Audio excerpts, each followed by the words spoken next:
En ce moment, le père Horowitz et quelques-unes de ses ouailles faisant du contenu sur YouTube afin de décrédibiliser les lignes étuques laissent sous-entendre que les sédévacantistes les plus aguerris passent sous silence certains documents qui ne nous arrangent pas, où le père Barbara désapprouve les sacres administrés par Monseigneur Tuc. Comme il répète inlassablement les mêmes bêtises dans l'espoir qu'elles se transforment en vérité, je vous propose ici sur cette chaîne d'aller fouiller les éléments de ce dossier pour mettre en lumière la vérité sur les positions du père Barbara.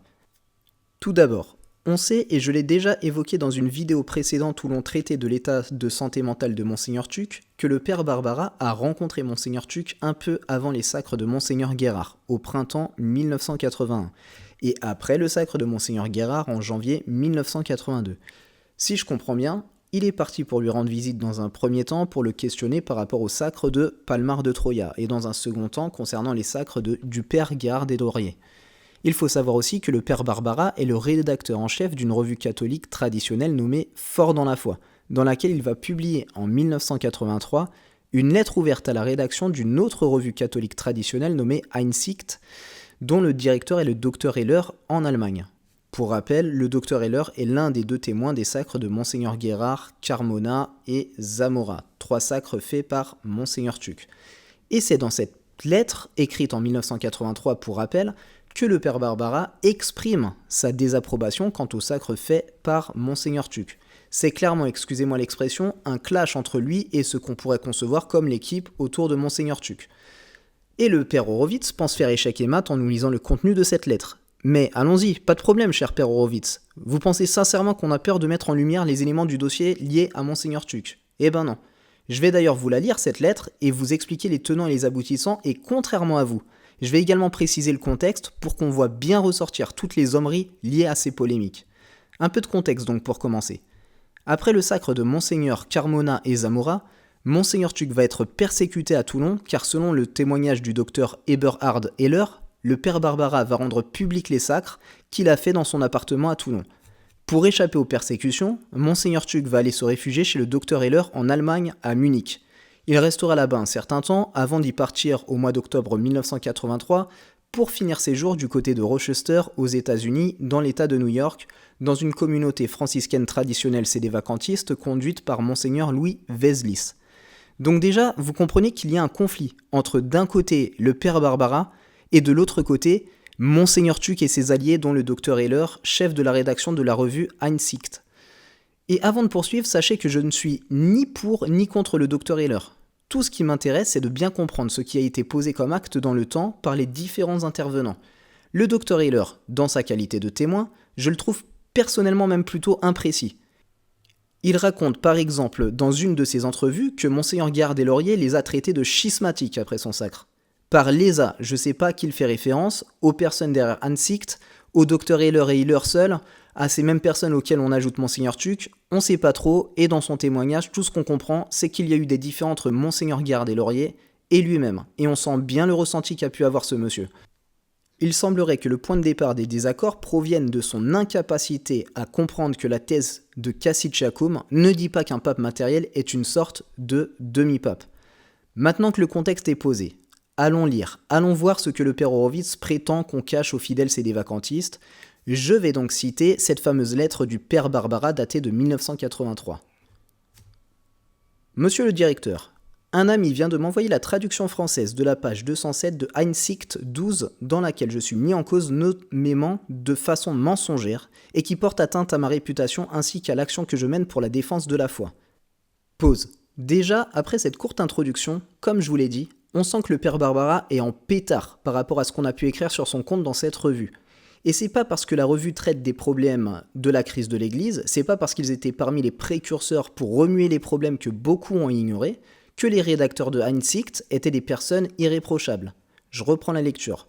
En vertu de mon droit de réponse, je vous demande de reproduire intégralement, dans la prochaine livraison de votre périodique, la mise au point suivant. Non, je n'ai jamais célébré la nouvelle messe, votre affirmation est une calomnie et je vous défie de la prouver.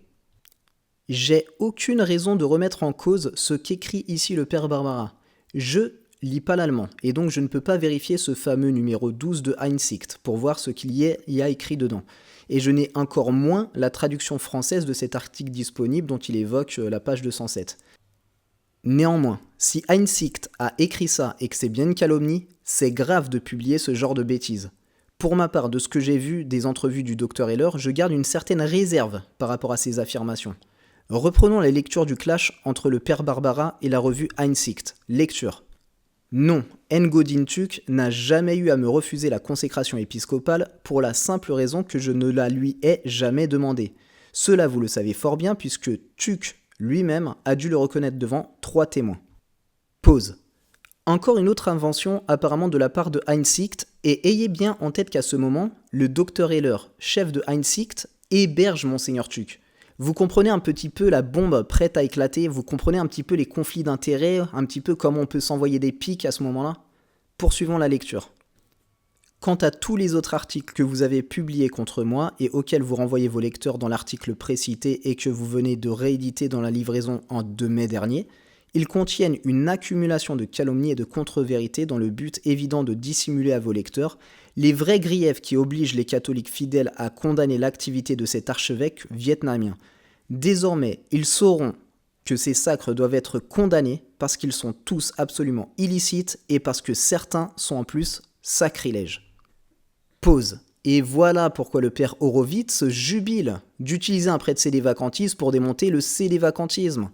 La suite de l'article, je vous le résume en 2-3 lignes, car on a l'essentiel de ce que j'avais besoin de vous rappeler avant d'aller voir comment a évolué la position du père Barbara dans le temps. Il va ensuite souligner qu'il qualifie d'illicite les 3 sacres de Monseigneur Guérard, Carmona et Zamora, car selon lui, Monseigneur Thuc n'était pas sédévacantiste au moment où il les a sacrés. Ici, le père Barbara se trompe et il le reconnaîtra dans le prochain document que je vous présenterai. Ensuite, pour finir, il qualifie ces 3 sacres de sacrilèges car elles ne seraient pas faites dans le bien de l'Église.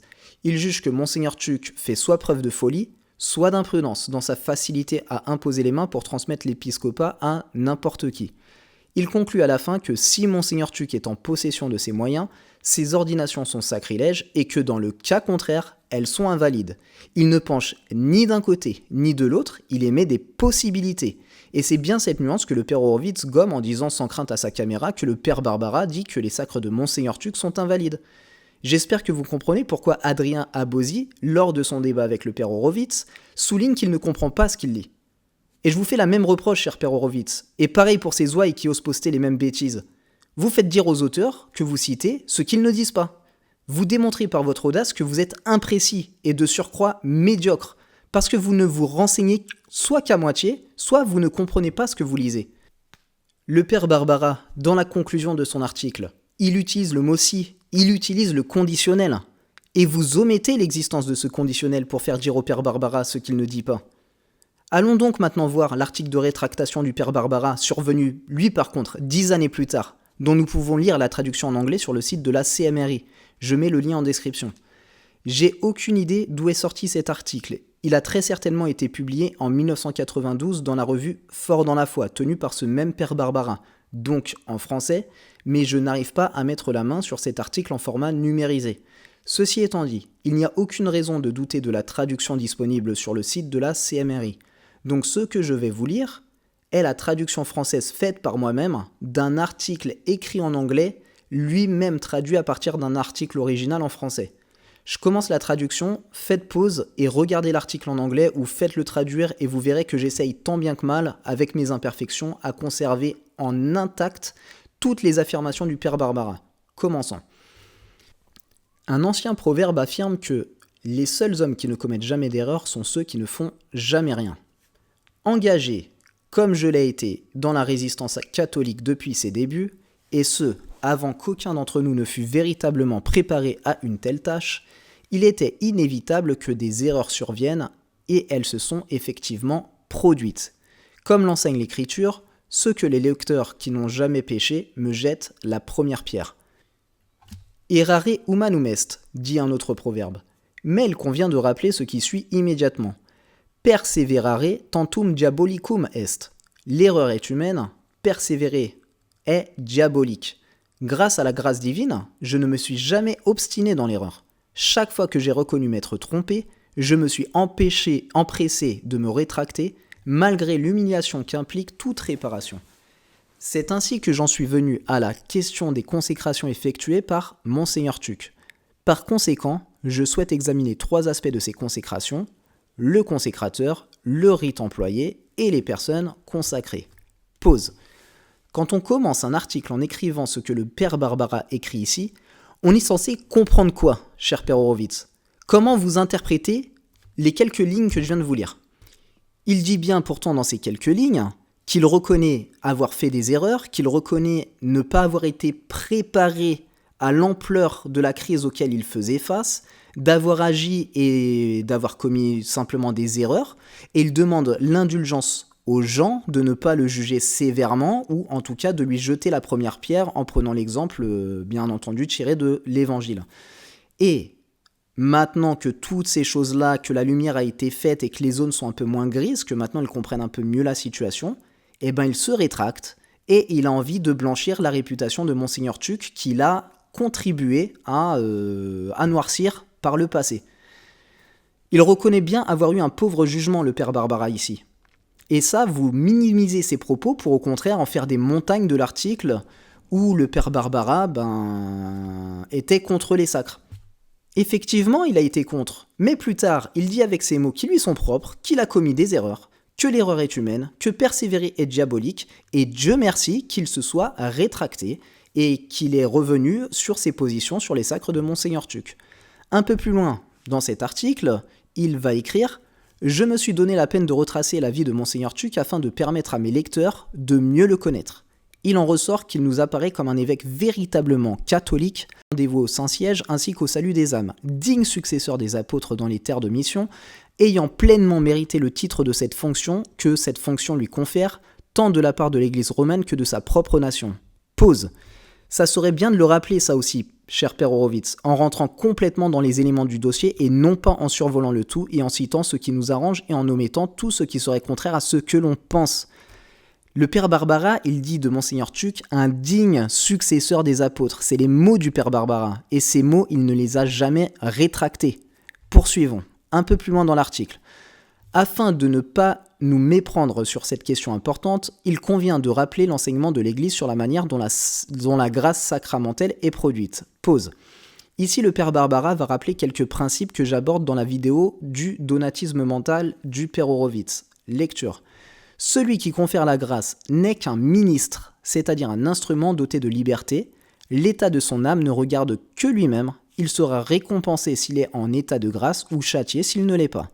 Toutefois, sa condition personnelle n'exerce aucune influence sur la grâce sacramentelle conférée. Saint Augustin a résumé cet enseignement dans une formule devenue classique. Saint Pierre baptise, mais c'est le Christ qui baptise. Judas baptise, mais c'est le Christ qui baptise. La grâce du baptême conférée par Saint Pierre n'est ni plus grande ni meilleure que celle du baptême conféré par Judas.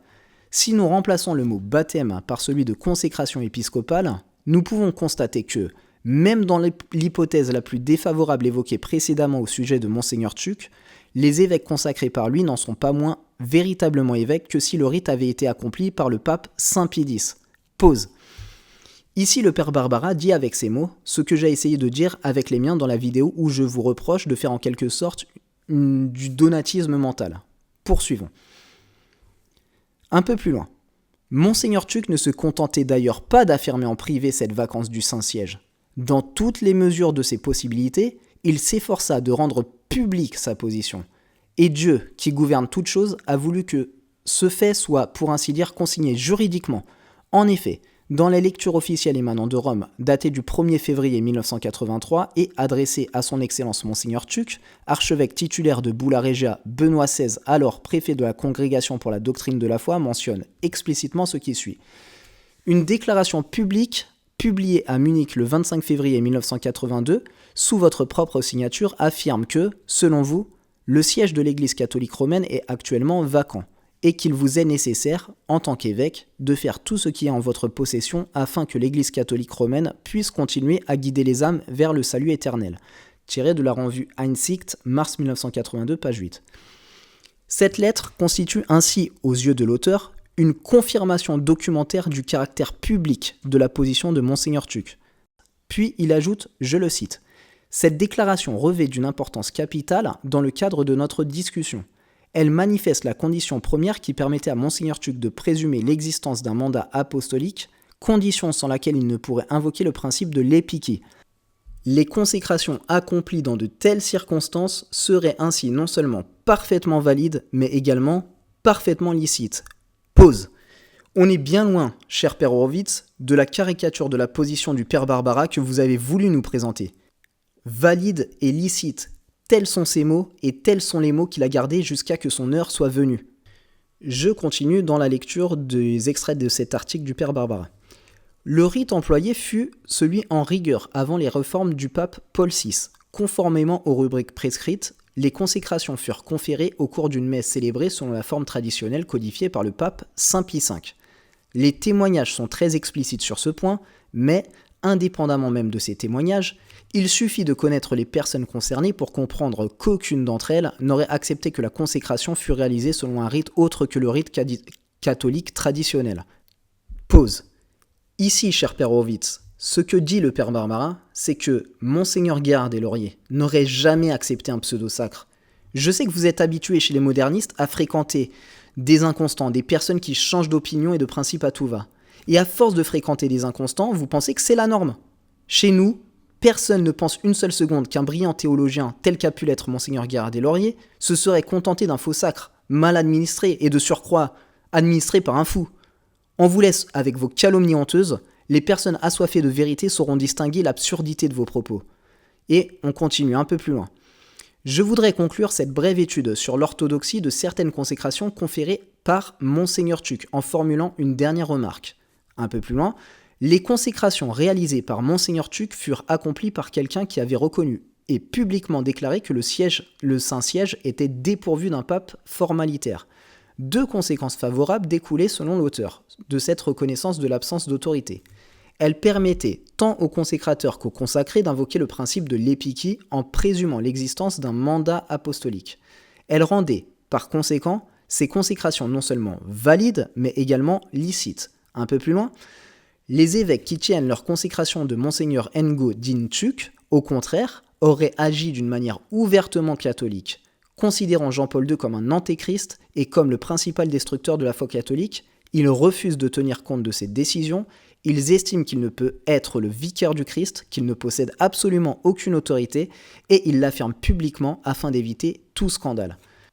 Voilà, j'en ai fini pour la lecture des extraits de certains articles, et si vous voulez l'écouter en entier, je vous invite à aller sur la chaîne de la Vérité Catholique, qui lui l'a lu en entier. Merci à lui pour son initiative.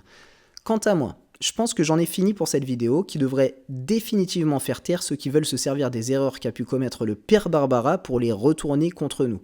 Le problème dans toute cette histoire est que le Père Horowitz a une capacité à débiter des idioties et comme il les répète à longueur de vidéo par-ci par-là, au bout d'un moment, pour des âmes crédules et peu formées, cela peut devenir une vérité ou du moins un avis par défaut.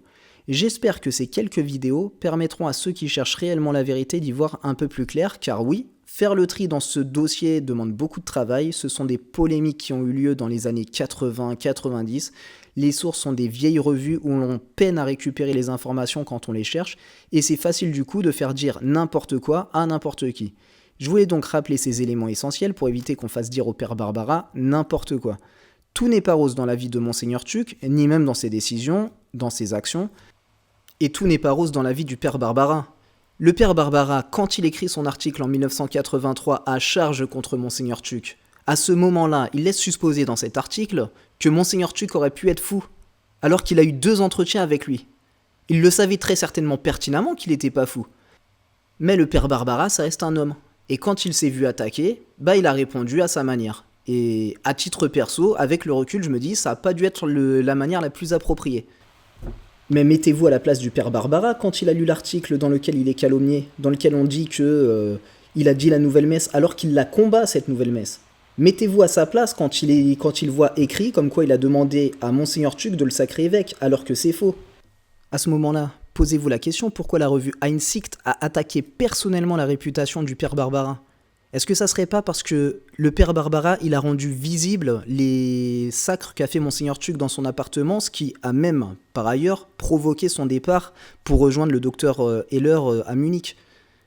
Comme il est le directeur, il s'est dit, bon, bah, on va le pourrir, ce prêtre qui nous embête un peu. Et ben le père Barbara, c'est pas à sa gloire, bah, il a répondu aussi avec des armes qui sont pas forcément celles que Dieu apprécie qu'on utilise. Ce que je vous raconte là, je prétends pas avoir la vérité, ce sont des spéculations de ma part. J'essaye de comprendre un petit peu ce qui s'est passé avec les éléments qu'on a, parce qu'on voit bien qu'il y a des fautes autant d'un côté que de l'autre. Bon bah, le père Barbara, il se fait attaquer, et il se dit, bon bah, je vais me les faire. Avouez qu'elle fait beaucoup plus crédible cette version des faits, plutôt que les calomnies qu'on nous sert en face sans gêne. Parce que faut les écouter, nos contradicteurs. Le père Barbara, selon eux, il aurait fait ça pour de l'argent.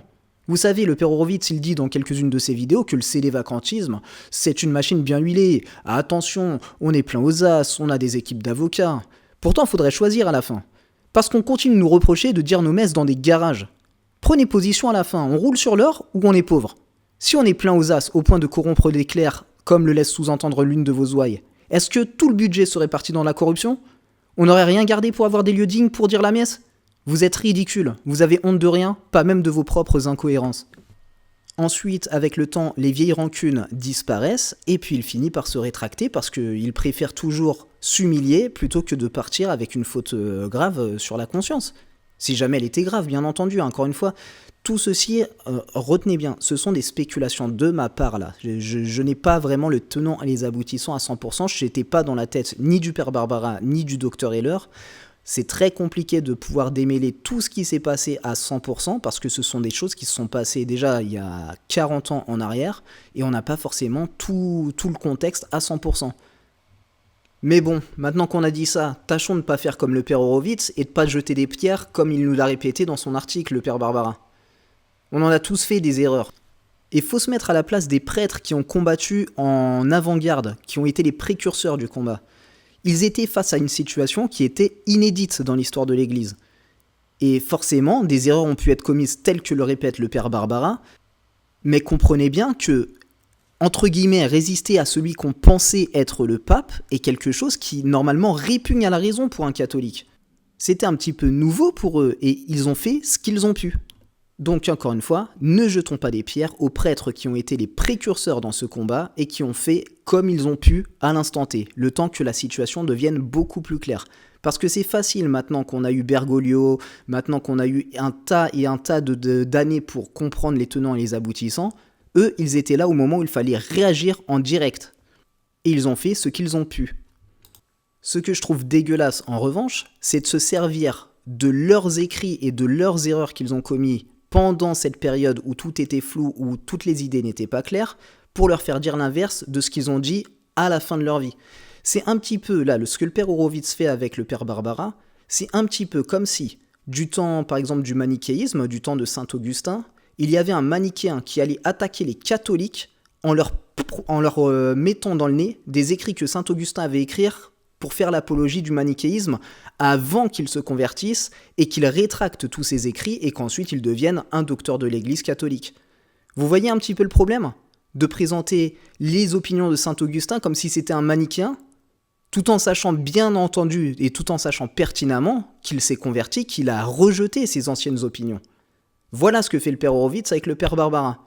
Rappelez-vous que toutes ces attaques n'ont qu'un but, faire croire que le mouvement traditionnel sédévacantiste est dans l'erreur. Pour ça, on part sur des attaques ad hominem sur Monseigneur Tuck et on veut faire croire que ces erreurs ont contaminé ses lignées. Toutes ces attaques sont hors sujet avec ce qui devrait être le seul sujet autour de la discussion sur la validité des sacres de Monseigneur Tuck, à savoir, ont-ils réellement eu lieu ? Et si oui, quel rite a été utilisé ?